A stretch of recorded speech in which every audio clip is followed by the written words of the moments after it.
Assalamualaikum guys, welcome back. Aku harap korang semua sihat. Dan sebelum kita mula, aku nak minta kerjasama dekat korang untuk subscribe dan juga turn on notification button untuk make sure korang tak terlepas sebarang update dekat channel ni. Dalam kita duk bergembira pasal berita pernikahan antara pelakon legenda kita Sabri Yunus dan juga Angeline Tan, rupanya ada juga terpalit kontroversi yang bila kata didengar oleh masyarakat dekat luar sana mampu untuk buatkan orang confused ataupun terkeliru dengan apa yang jadi. Pada aku, pernikahan Sabri Yunus ni satu pernikahan yang unik dan bagi kita perspektif baru dan juga ilmu yang baru dalam agama Islam. Kenapa pula tu? Dia sebabnya ada seorang pendakwah ni ditanya berkenaan dengan isu pernikahan antara Sabri Yunus dan Angeline Tan, yang mana dekat dalam pernikahan Sabri Yunus ni, waktu lafaz nikah tu Sabri Yunus hanya menjawab, "Saya nikahkan engkau Sabri bin Yunus dengan Ardini Angeline Tan. Mas kahwinnya seutas rantai emas." Saya terima dengan seperti yang disebut. Dan Mufti Perlis iaitu Dr. Mazhar selaku Tok Kadi dekat dalam pernikahan antara Sabri Yunus ni, dia cakap macam ni. Selesai. Saksi rasmi. Semua ni saksi. Semua ni saksi. Cuma saksi yang nak bubuh dalam buku 2 orang je lah. Dan bila persoalan ni diajukan kepada pendakwa tersebut, pada awalnya dia kata pernikahan ataupun akad nikah, lafaz nikah Sabri Yunus ni dekat dalam video tu dia nampak agak janggal. Akad nikah yang berlangsung di negeri Perlis dinikahkan langsung oleh sahibus samahah dan dipersaksikan oleh sejumlah sekian ramai, tidak terkecuali juga dengan lurah yang berada di sebelah kanan Datuk Mufti. Dengan ijab kabul yang berlangsung tadi agak relatif lambat. Ijab kabul itu disyaratkan segera bersambung, tidak ada fasal, tidak ada pemisah antara ijab dengan kabul. Tadi agak relatif lambat. Saya tidak katakan lambat, tapi agak relatif, sikit agak lambat. Aku nikahkan kamu dengan Mas Diata binti Haji Abdul Qahar dengan mas kawinnya seperangkat ala solat. Saya terima akan nikah Mas Diati dengan mas kawinnya seperangkat ala solat, atau saya terima akan nikahnya dengan mas kawin yang telah disebutkan itu. Okey. Setelah diijab oleh sahibus samahah, ternyata dengan jawapan daripada si pengantin tadi itu, saya terima dengan seperti yang tulis itu, dalam bahasa Melayu pun janggal bahasa tu. Kita ni tak pandai bahasa Melayu ke? Dan selepas eksplanasi dilontarkan, pendakwah ni dia kata pernikahan Sabri Yunus dan Angeline Tan tu tak sah. Tapi aku terima dengan seperti yang disebut, itu kita pun susah paham. Kalau ada yang mengesahkan, sementara ulama mengatakan tidak ada maf'ul bih, yang maf'ul bihnya itu maksudnya pelengkap daripada kabil tu. Kabil tu ada nikahaha, jadi maf'ul bih. Nikahahanya tidak disebut di situ. Kabil tu apa saja masih mubham. Berarti Datuk Mufti tolong dibetulkan, kalau tidak, sejak daripada malam mereka berhubungan itu adalah zina. Kalau seandainya ada yang mengatakan sah, tetap saya katakan tidak sah. Kenapa? Sebab kita punya kaidah yang berbunyi yuhtatu bil adha'i ma la yuhtatu bi ghairiha.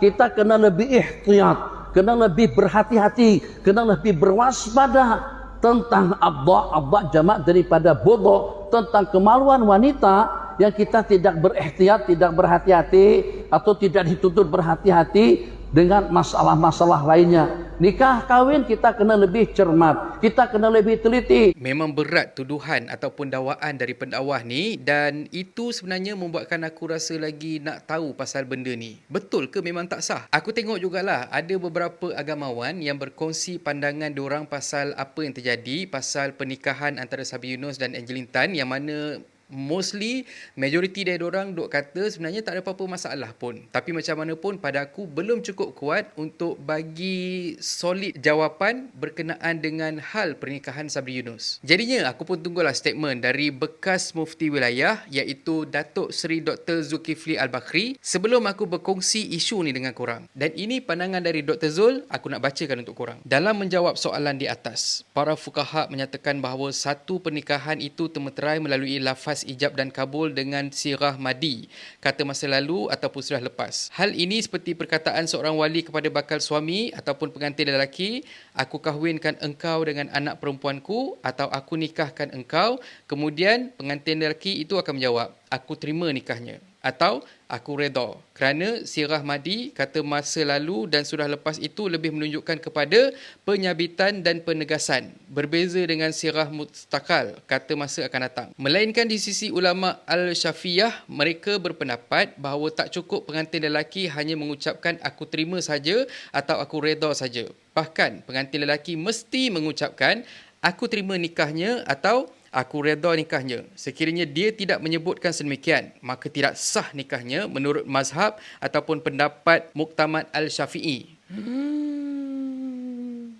Sabar, belum habis. Manakala di sisi jumhur fuqaha, Al-Hanafiyah, Al-Malikiyah, Al-Hanabilah dan satu pendapat Al-Syafiyah bahawa memadai ataupun cukup pengantin lelaki mengucapkan aku terima atau aku redha saja dan sah pernikahan tersebut dengan sedemikian. Menurut Al-Buhuti, ucapan pengantin lelaki aku terima memadai kerana perkara itu sangat jelas sebagai jawapan. Maka sah perkahwinan seperti mana jual beli. So kesimpulan dia, kami berpendapat bahawa ucapan balas ataupun jawab pengantin lelaki aku terima atau aku redha sahaja sudah cukup memadai dan mencukupi serta perkahwinan itu sudah dikira sah. Hal ini kerana ia dapat difahami atau kembali semula kepada ucapan wali sebelumnya, maka jelas ucapan pengantin lelaki itu kembali merujuk kepada pernikahan dan perkahwinan.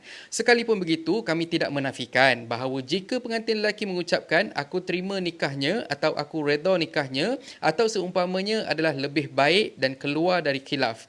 Ini lebih ihtiyat dan sempurna. Alhamdulillah. Untuk aku sendiri, aku lebih prefer ataupun aku lebih terdorong untuk percaya dan ikut apa yang diperkatakan oleh mufti negara kita dan apa yang diperkatakan oleh Profesor Dr. Zul ni lebih jelas dan lebih meyakinkan. Jadinya dekat sini, pernikahan Sabri Yunus tu memang sah. Cumanya sekarang ni dia lagi elok, lagi cantik kalau kata dia punya lafaz tu disebut penuh. Tapi macam mana pun, Alhamdulillah semua perkara dah pun selesai dan Alhamdulillah kita dah pun dapat saudara baru dalam Islam. Pada aku, kita patut bersyukur sebab situasi yang kita tengok berkenaan dengan pernikahan antara Sabri Yunus dan juga Angeline Tan ni, aku anggap kita diperlihatkan dengan situasi yang berlainan, situasi yang berbeza dengan norma yang kita selalu tengok sebelum ni, yang mana itu dah buka jalan untuk kita untuk sama-sama belajar benda yang baru dekat dalam agama kita. At least untuk akulah.